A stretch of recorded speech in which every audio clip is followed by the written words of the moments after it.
Bonjour à toutes et à tous et bienvenue sur KTB Radio. Nous avons le plaisir aujourd'hui d'accueillir par téléphone Didier Super. Bonjour Didier. Bonjour.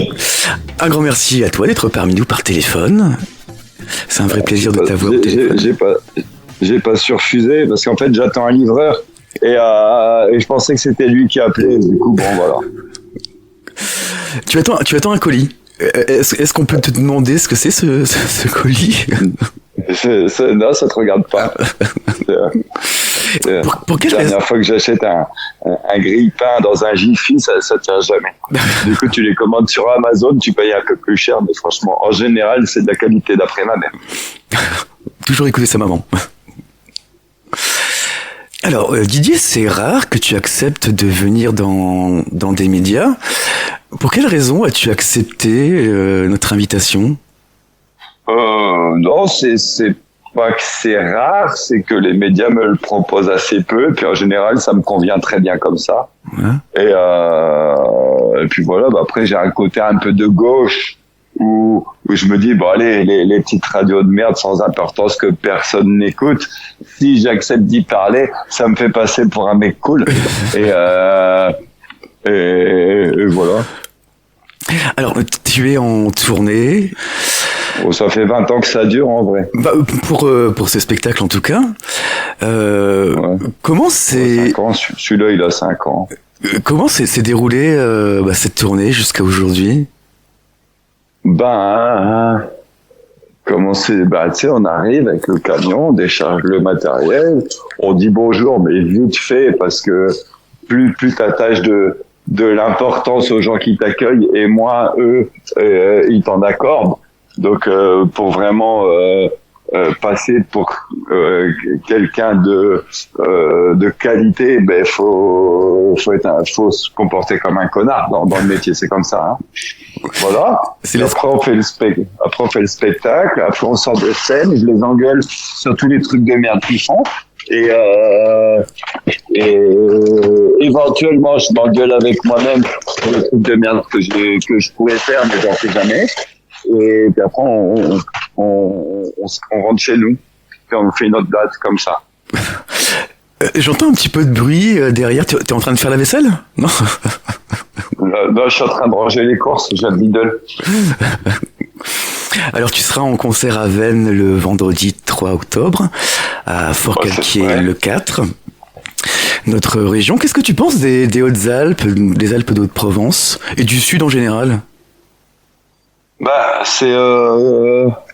Moi, j'ai rien contre eux. Hein. Le Gap, je connais un petit peu. Hein. C'est tous les mecs qui ont des problèmes avec la justice qui ont le choix entre entrer dans la Légion ou se cacher à Gap. Et voilà, donc tous les fumeurs de joint, récidivistes, de tests salivaires au volant, tout ça. Je vois très très bien la populace qu'on va avoir là-bas.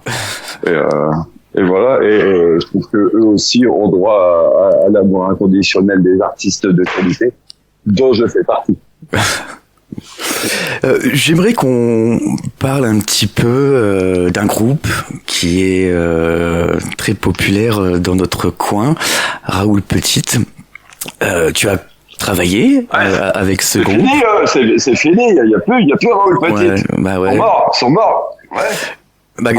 Christian Picard il est décédé en février, c'est ça, 2025. Quel souvenir tu gardes du groupe ? Là, mon batteur de l'époque, il a fait un gosse à l'une des deux chanteuses, tu sais, la plus, je sais plus si on a encore le droit de le dire aujourd'hui, mais c'est un peu genre meuf, quoi, tu vois.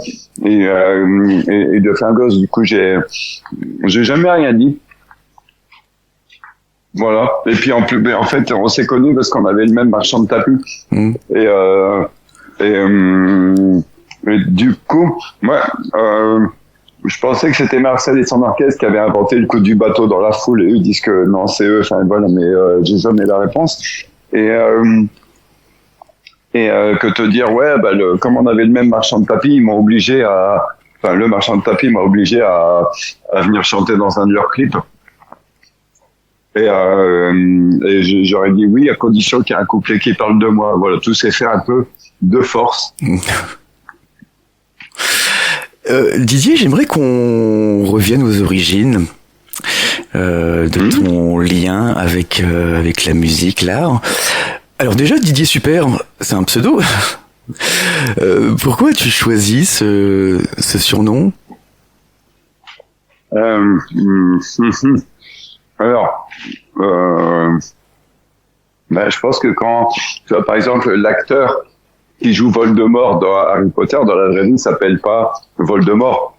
Et dans la mesure où je choisis de créer un personnage de composition, c'est normal que j'y apporte un prénom différent du mien. Ça me permet peut-être de devenir schizophrène un peu plus tard.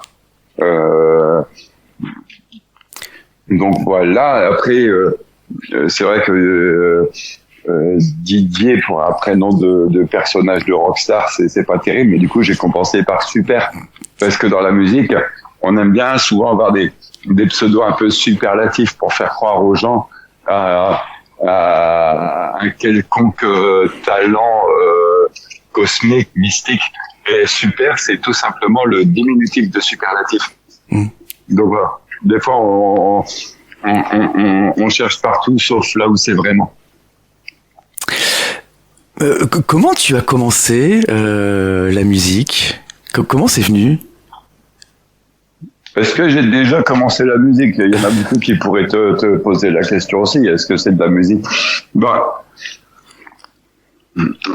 À la base, je fais du vélo. Et puis, il y a eu un été où je me suis fait mal, heureusement, au membre inférieur. Je me suis pété une cheville et du coup, comme j'allais passer l'été dans le plâtre, j'ai un copain à qui j'ai échangé un VTT contre une basse et je me suis mis à la musique comme ça. Et j'aurais préféré faire du vélo cet été-là, mais bon, ça m'a passé le temps. Donc tu as sorti 8 albums, c'est ça? Ouais, peut-être, je sais pas, j'ai même pas compté. 8 albums. Quel regard tu portes sur ta carrière? Déjà,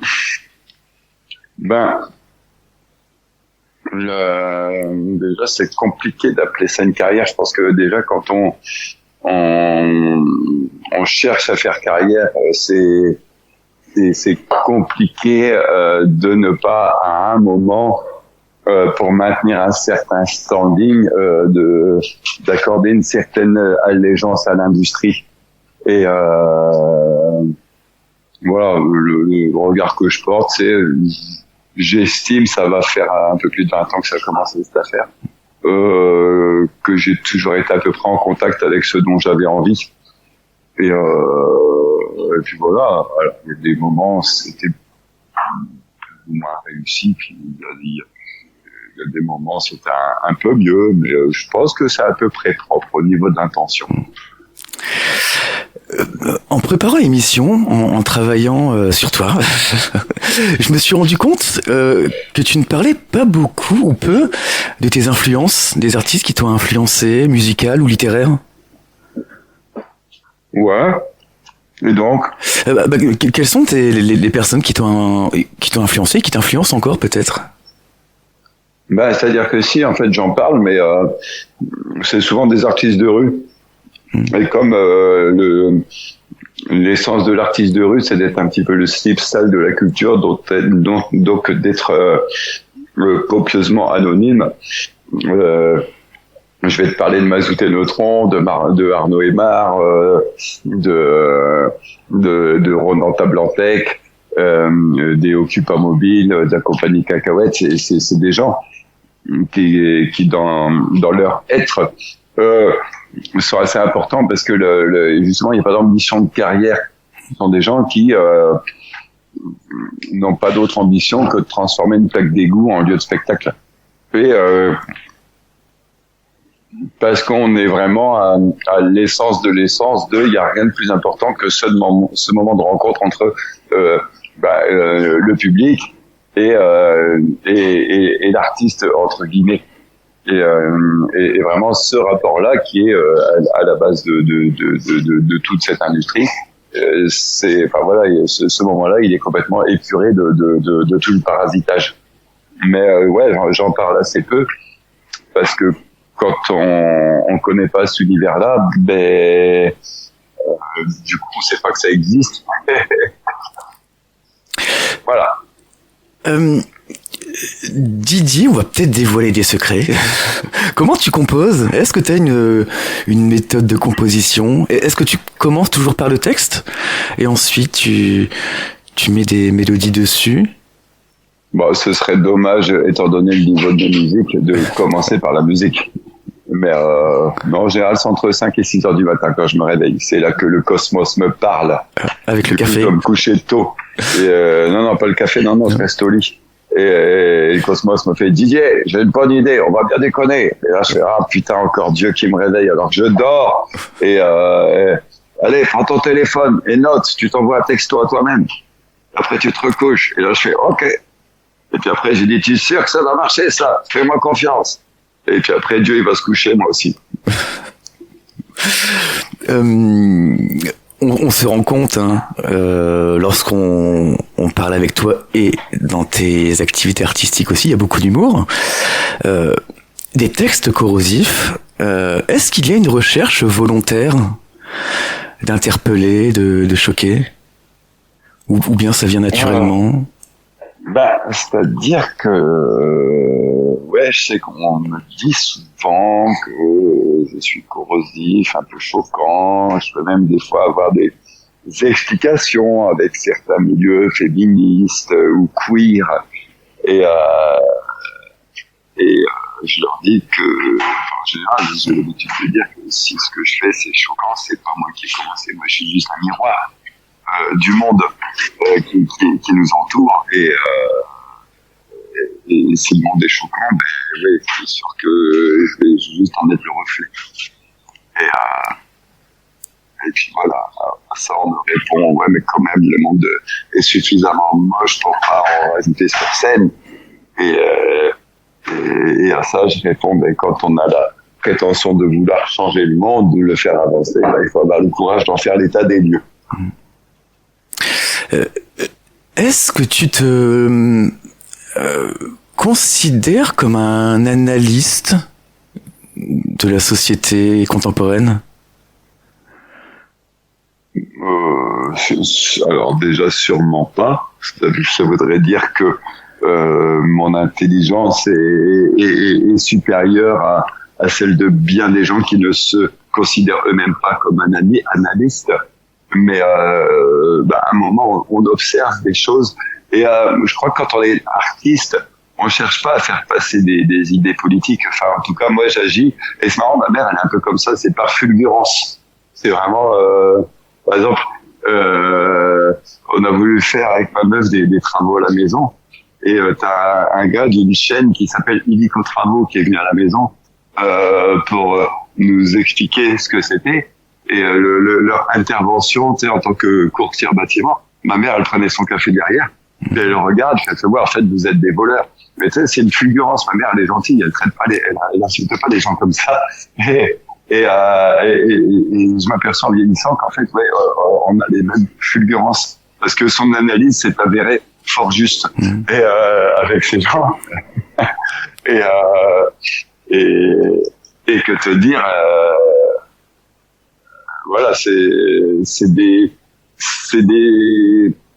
voilà, plus qu'un analyste sociétal, ouais, je pense que quand t'es artiste, oui, t'as des fulgurances de vérité qui te pètent à la gueule et que tu exprimes à ta manière. Ça peut être aussi bien à travers un pas de danse contemporaine qu'à travers une toile, qu'à travers un texte. Je considère fonctionner comme ça et je crois que beaucoup fonctionnent comme ça dans ce métier. Et comment tu t'informes? Je fais des réponses beaucoup trop longues. Franchement, je me casse beaucoup plus le cul par rapport à toi et tes questions. Et comment tu t'informes concernant les thèmes que tu traites dans tes chansons? Ah ben ça c'est... Alors comment est-ce que je m'informe? J'ai la chance d'avoir des amis, je sais qu'ils ont le courage de se taper toutes les revues de presse à la con. Donc des fois je discute avec eux, puis après je les vérifie, machin, tout ça. Ça me suffit. Mais t'as raison, hein, tu sais, t'as plein de médias alternatifs sur YouTube, ça c'est une chose. Sauf que les médias alternatifs vivent dans une réalité, une dimension autre que le mainstream. Et du coup, des fois, je suis obligé d'aller écouter France Info pour savoir ce qui se dit en vrai dans l'actualité par rapport au traitement alternatif que je peux avoir sur Blast et compagnie, quoi, tu vois. Et je trouve que c'est assez propre à ces quelques dernières années, tu vois, avant 2015-16, c'était pas aussi radical comme façon de fonctionner. Aujourd'hui, je suis obligé d'avoir les deux. Et surtout, je n'ai pas d'avis sur ce que je pense. Donc ça fait quelques années que tu n'es plus dépendant des maisons de disques. Mais j'ai jamais été. C'est eux qui sont venus me chercher. Moi, je leur ai jamais rien demandé et je leur ai toujours rappelé que on pouvait se quitter quand ils le souhaitaient. Et c'est pas difficile d'être indépendant? Non, non, pas du tout. Au contraire, c'est là-dessus, il y a vraiment quelque chose de très important à rappeler à tous les artistes qui sont maqués ou non avec des producteurs. Si un producteur vient à toi, c'est que tu pourrais te démerder sans lui. Et après, ça demande du travail, ça demande une compréhension de la mécanique. Un artiste existe aujourd'hui par deux façons. Soit parce que c'est quelqu'un de pas connu mais qui fait un travail qui peut rentrer dans le cahier des charges d'une scène nationale. Donc tu vois, un auteur de théâtre contemporain, danseur contemporain, voilà, t'as le programmateur de théâtre qui veut faire connaître le travail de cet artiste à son public d'abonnés. Bon, clairement, cette catégorie-là, je m'en bats les couilles. Et ensuite, t'as la voie du privé, c'est-à-dire que pour l'autre manière, c'est qu'il faut être un peu connu pour que les gens aient envie de payer un ticket de spectacle, et plus ou moins cher selon l'éthique de l'artiste, et pour venir le voir. Voilà, c'est il y a ces deux biais-là. Grosso modo, soit tu fais des photos avec les gens, soit tu suces des politiques. Mais et voilà. À partir de là, une fois que tu as compris ça, moi évidemment je suis dans la partie privée, c'est-à-dire que j'existe non pas parce qu'un directeur de théâtre insiste pour faire connaître mon travail à ses abonnés, mais bien parce que il y a facilement entre 100 et 500 personnes qui sont prêts à venir me voir moyennant un ticket d'entrée un petit peu partout où ça parle français. Et voilà, à partir de là, comment faire exister ce rapport en dehors du moment du spectacle? Bon, il faut s'amuser avec ça, il faut prendre du plaisir à exister aussi en vidéo, à exister, par d'autres manières, quoi. Sans être complètement dans la putasserie des réseaux sociaux d'aujourd'hui où tu es obligé de poster des trucs 3 fois par jour, tu vois, il y a moyen de rester digne. Aujourd'hui, en 2025, beaucoup de personnes se plaignent de restrictions de liberté d'expression, le fameux « on ne peut plus rien dire ». Est-ce que c'est ton avis, à toi? C'est effectivement devenu moins compliqué de choquer. Ce qui pour moi est un avantage parce que du coup j'ai l'impression que les gens vivent des émotions beaucoup plus prononcées sur mes spectacles alors que j'ai moins besoin de me casser le cul, donc c'est un peu plus facile. Après oui, aujourd'hui le débat est devenu beaucoup plus passionné qu'avant, beaucoup plus bête, et c'est sûr que c'est devenu beaucoup plus passionné. Et je sais pas si on peut plus rien dire. Je me souviens de cette parole du patron d'Harakiri à qui on disait dans les années 80, au début des années 2000, oh là là, c'est formidable ce que vous faisiez à l'époque, aujourd'hui on pourrait plus. Et à ça il répondait, mais à l'époque non plus on pouvait pas, mais on le faisait quand même. Et je pense pas que cette vérité-là soit complètement transformée aujourd'hui. Néanmoins, il y a quelque chose qui est apparu aujourd'hui, c'est si t'es pas pour, ça veut dire que t'es contre. Et notamment pendant le Covid, je me souviens avoir sorti quelques petites choses pour me moquer un peu des mesures sanitaires.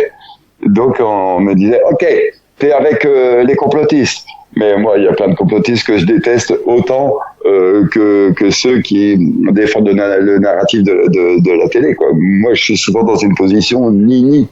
Et c'est un petit peu compliqué à défendre aujourd'hui, effectivement. De rester sur la crête sans tomber d'un côté ou de l'autre de la montagne, c'est l'exercice est un petit peu plus peut-être périlleux. Mais voilà, tu sais, on retrouve vraiment le même phénomène avec si tu trouves pas que c'est bien qu'Israël se défende, c'est dire que tu tiens avec les terroristes. Voilà, les positions mesurées et presque même de bon sens ont du mal à se faire entendre aujourd'hui, ouais. Qu'aimerais-tu dire à une ou un chanteur ou musicienne qui souhaiterait se lancer dans l'univers de la musique? Je dis la même chose depuis le début. Tu fais passer ton envie de créer avant tout le reste. C'est ça qui est important. Vendre son âme au diable, c'est simplement écouter les Parisiens, les producteurs qui vont t'expliquer ce que tu dois coucher sur le papier ou sur la partition pour avoir plus de succès ou pour avoir du succès. Si t'écoutes pas cette voix-là, tu crées déjà ton plaisir, il est intact et tu verras bien si ça parle à des gens. Là, aujourd'hui, vivre de la musique, c'est quand même la conjonction de ce que toi tu as à dire. Attention, quand je dis dire, c'est pas forcément des paroles, c'est ta façon de faire, ta façon de jouer de la guitare, du piano, ta façon de danser si t'es danseur, ou de jongler si t'es jongleur. Qu'est-ce que tu as toi à apporter à ton univers artistique? Ça c'est l'abscisse, et leur donner c'est est-ce que ça parle à des gens? Et voilà, et c'est vraiment la rencontre de ce que tu as à dire et est-ce que ça concerne les gens qui te reçoivent. Voilà, et ça, là-dessus, c'est compliqué d'en avoir la maîtrise. Tu peux si tu écoutes ton producteur parisien, mais dans ce cas-là, tu n'es plus propriétaire de toi-même et ça devient autre chose. Tu deviens comme un emploi jeune du spectacle. Didier, KTB Radio est une radio libre. Souhaiterais-tu dire quelques mots sur le sujet de ton choix, qui peut être en lien avec l'art, la créativité, le spectacle, ou pas du tout, quelque chose que tu as sur le cœur?